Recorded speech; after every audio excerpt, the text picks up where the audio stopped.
मुजफ्फरपुर के किसी मोहल्ले में एक गली थी जिसे लोग 7वीं गली कहते थे। दिन में ये गली बाकी गलियों जैसी ही लगती, लेकिन रात होते ही अजीबो-गरीब घटनाएं वहाँ घटने लगती। लोग कहते थे कि वहाँ किसी बुरी शक्ति का वास है। जो भी व्यक्ति रात को उस गली में जाता वो वापस नहीं लौटता। कहा जाता है कि कई साल पहले उस गली में एक बुजुर्ग महिला रहा करती थी। उसका नाम सुलोचना देवी था। वो अकेली रहती थी। वो उस मोहल्ले के बच्चों को कहानियाँ सुनाया करती थी, लेकिन एक दिन अचानक वो गायब हो गई। किसी ने उसे दोबारा नहीं देखा। कुछ लोगों का मानना था कि उन्हें मार दिया गया, तो कुछ लोग कहते थे कि वो खुद ही कहीं चली गई। लेकिन उनके गायब होने के बाद उस गली में अजीबो-गरीब घटनाएं होने लगी। रात में जो भी 7वीं गली से गुजरता उसे अजीब चीखें सुनाई देती। किसी को महसूस होता कि कोई उनका पीछा कर रहा है, तो किसी को अचानक ठंडी हवा का झोंका महसूस होता। कुछ लोगों ने तो ये भी बताया कि उन्होंने एक सफ़ेद साड़ी में किसी को चलते हुए देखा, लेकिन जब पास गए तो वहाँ कोई नहीं था। मोहल्ले के 3 दोस्त अभय, राहुल और सिमरन इस रहस्य को सुलझाने का फैसला करते हैं। वे एक रात अपने साथ कैमरे और टॉर्च लेकर 7वीं गली में चले जाते हैं। जैसे ही वे गली में घुसते हैं, उनके साथ अजीब घटनाएं शुरू हो जाती हैं।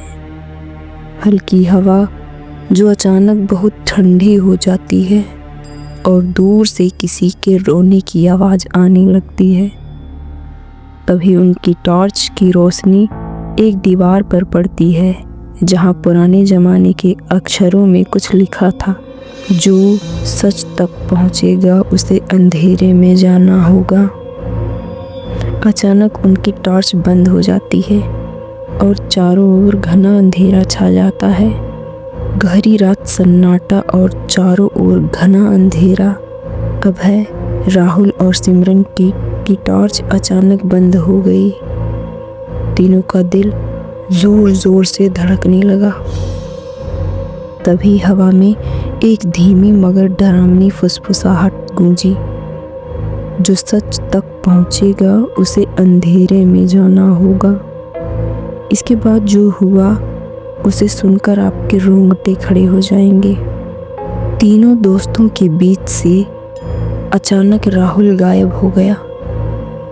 अभय ने जल्दी से अपने मोबाइल की फ्लैशलाइट ऑन की, लेकिन उसे राहुल नहीं दिखा। सिमरन और अभय डर के मारे थर-थर कांप रहे थे।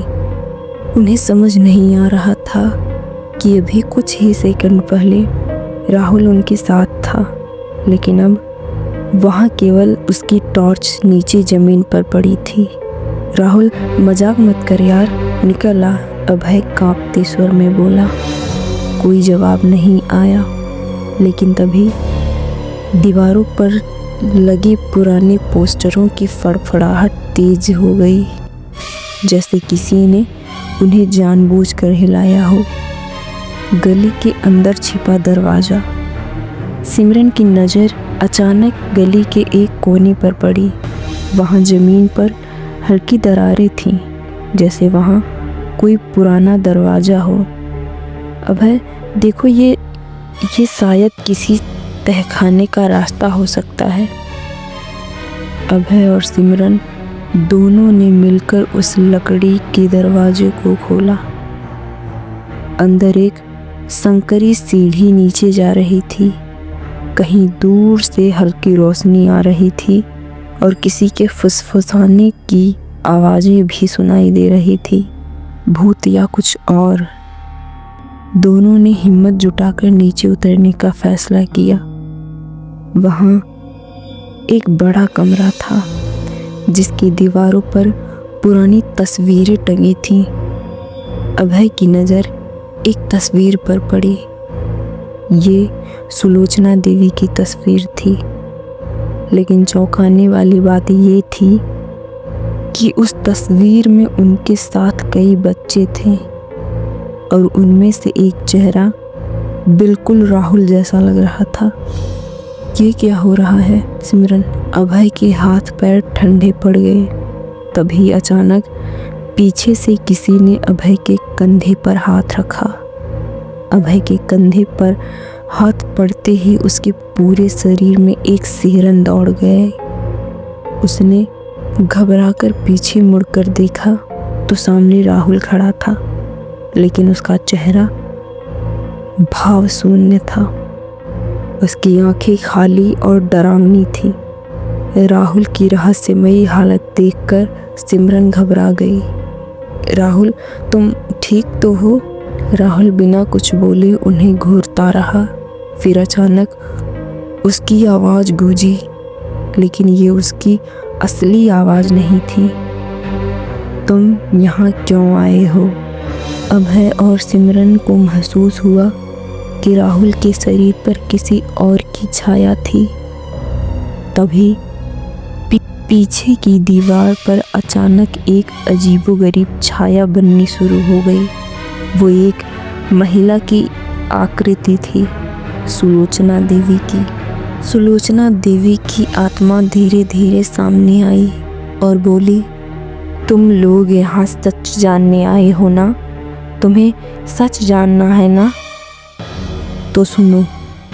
सालों पहले मैं इस मोहल्ले के बच्चों को पढ़ाती थी, लेकिन कुछ लालची लोगों ने मुझे धोखा दिया और इस तहखाने में बंद कर दिया। मैं इस अंधेरे में घुट घुट कर भूख प्यास से तड़प तड़प कर मर गई, लेकिन मेरी आत्मा यहीं भटक रही है। अभय ने हिम्मत करके पूछा, पर राहुल को क्या हुआ? सुलोचना ने कहा, हर साल इस गली में जो भी सबसे ज़्यादा डरा होता है, उसकी आत्मा कुछ समय के लिए इस अंधेरे में कैद हो जाती है। राहुल अभी डर के कारण मेरी दुनिया में फंस चुका है, लेकिन अगर तुम उसे बचाना चाहते हो तो तुम्हें अपनी सबसे बड़ी डर का सामना करना होगा। तभी चारों ओर अंधेरा छा गया। अभय और सिमरन को उनकी सबसे भयानक और अजीबोगरीब चीज़ें दिखने लगी। अभय को लगा जैसे वो अकेला किसी अंधेरी जगह पर कैद हो गया है, और सिमरन को ऐसा महसूस हुआ कि जैसे कोई उसे गहरी खाई में धकेलने वाला है, लेकिन उन्होंने हिम्मत नहीं हारी। अभय ने जोर से चिल्लाया, डर सिर्फ एहसास है, ये सच नहीं है। जैसे ही उसने ये कहा, रोशनी चमकी और राहुल जमीन पर गिर पड़ा। उसकी आंखों से वो अजीब चमक गायब हो चुकी थी। वो वापस आ गया था।